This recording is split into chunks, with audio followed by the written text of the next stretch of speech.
আসসালামু আলাইকুম রহমতুল্লাহ। সকলে নিশ্চয়ই আল্লাহর রহমতে ভালো আছেন। চলে এলাম আজকের আবহাওয়ার আপডেট নিয়ে। আজকে মঙ্গলবার, এখন বেলা দুপুর 2টা 26 মিনিট।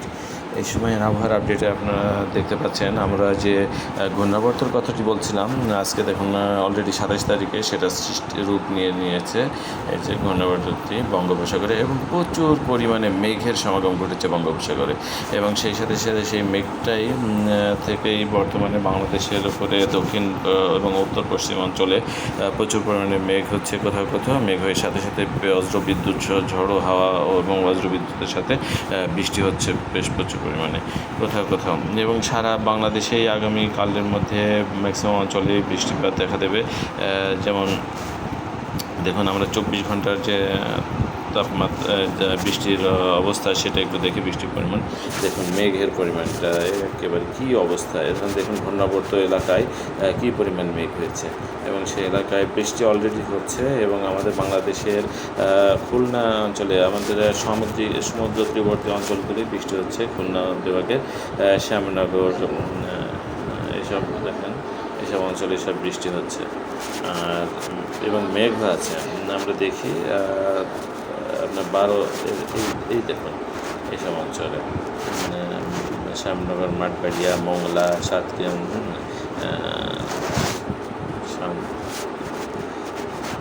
এইসব এলাকায় বেশ 12 ঘন্টার মধ্যে এইসব এলাকায় বৃষ্টি দেখা দেবে।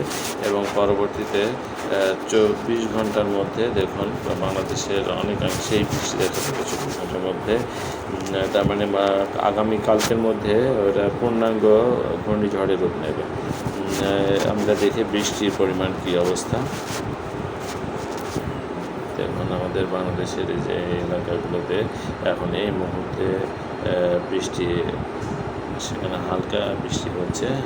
শ্যামনগর, মংলা, তারপরে আপনার